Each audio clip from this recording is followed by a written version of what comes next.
It took Bitcoin 12 years to become $1 trillion network, and there's nothing else. Bitcoin is worthless artificial gold. I must say I bought some, and it's my best investment. So I'm not bullish on Bitcoin, and Bitcoin is the best money currently available. Because it's decentralized, it cannot be stopped. And the main motivation is for the price to go up. They don't use it, they don't transact in it, they just hodl it. And the headlines are shouting about Bitcoin once again. Bitcoin hits record highs, Bitcoin with huge losses, Bitcoin up, down, up, down. What's really going to happen with Bitcoin in 2024? Only one thing is for certain: a big crash is coming. Bitcoin's value doubled in 2023 to much excitement in the crypto trading community. There was a small dip at the end of 2023, pulling back some of those gains, but the market mostly recovered. The last time Bitcoin had a similar leap up, it was followed by a huge crash, losing almost 73% of its value and causing many companies to go bankrupt. This crash was due to a number of factors, including crackdowns on popular crypto companies and general economic slowdown. But the crash was so huge and so fast that many people were shocked by the sheer magnitude. However, nobody should have been too surprised because of the nature of Bitcoin's market and its historical performance.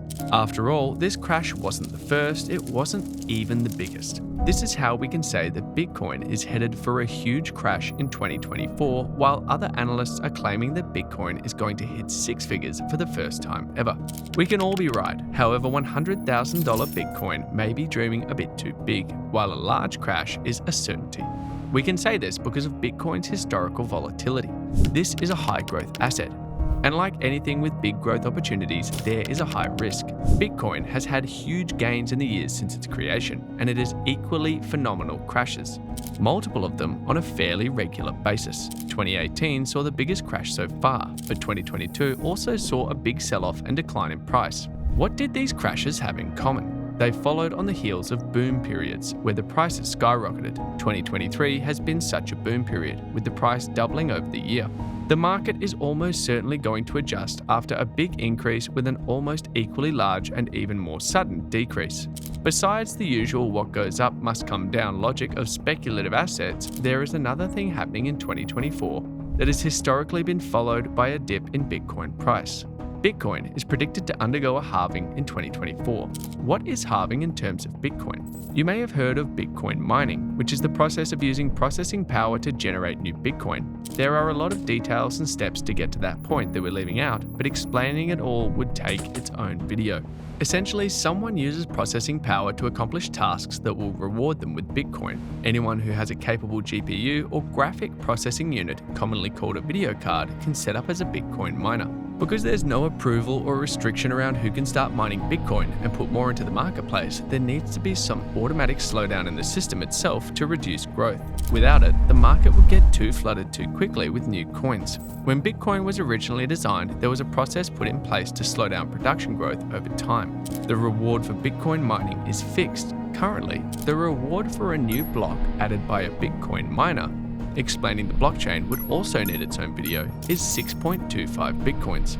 Every 210,000 blocks, the reward is automatically halved. That limit will likely be reached around April 2024, and the new reward will be about 3 Bitcoins. That means that the efforts put forth by Bitcoin miners will suddenly drop by half. Because there is a 50% in reward for mining, there is usually a dip in Bitcoin value as well. However, the market usually adjusts pretty quickly after the halving. Following up a boom period with a halving means we're in for a big crash. But since all of this activity is a usual part of the ebb and flow of Bitcoin's marketplace, the industry is likely to recover fairly quickly, despite the large losses. In the upcoming year, though, we are likely to see big changes come to the industry that will change its potential for rapid growth forever. In addition to the usual drop due to market factors and Bitcoin's own program, the market will drop and likely stay constricted to lower values due to upcoming government intervention. The government moves slowly when it comes to regulating new tech, but they are finally getting around to recognizing the power of crypto as a market and its utter lack of regulation.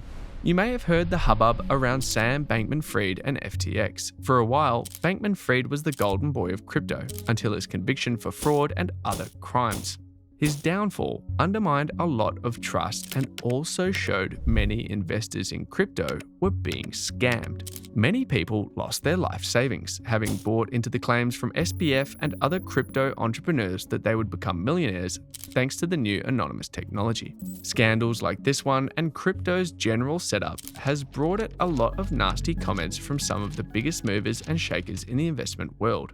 Warren Buffett, the Oracle of Omaha, famously called Bitcoin rat poison. The late Charlie Munger, Warren Buffett's second-in-command, is on record as calling it evil and immoral.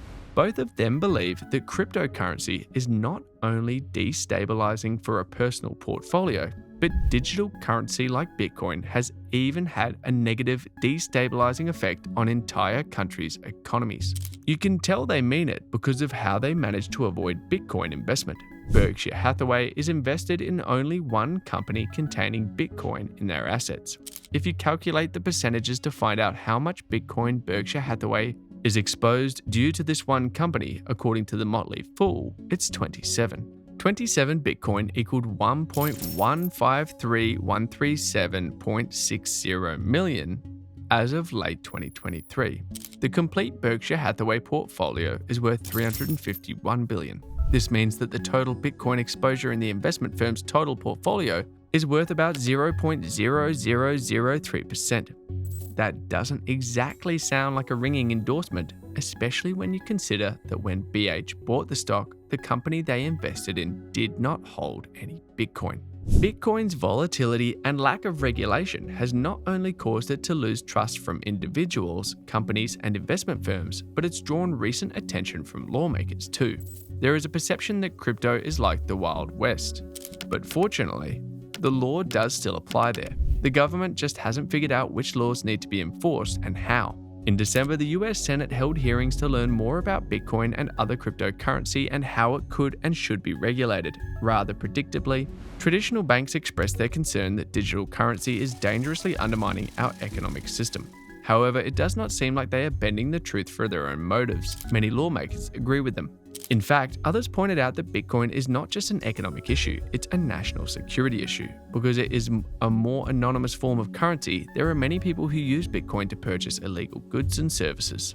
Many estimates put total usage of cryptocurrency for illicit activities at less than 1% of total usage.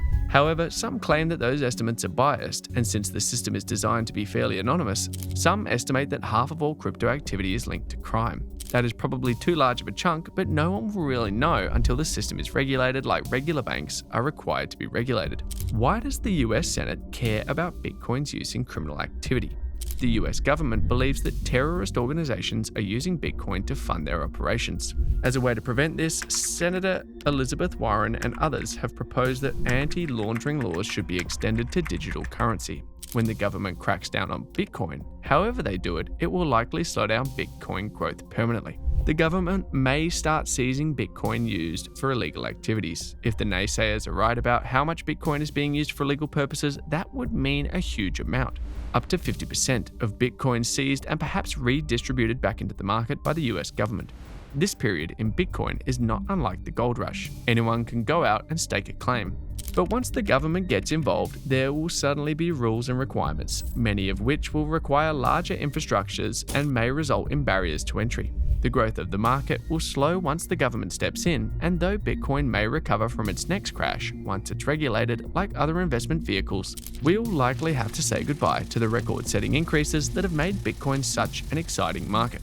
Not sure you're ready to wage into Bitcoin when the biggest crash in history, coupled with new government regulations, is on the horizon? What do we recommend you should buy instead? You might be thinking of real estate. After all, that's great passive income, right? Wrong. Real estate is not really passive income. Watch this video to find out why.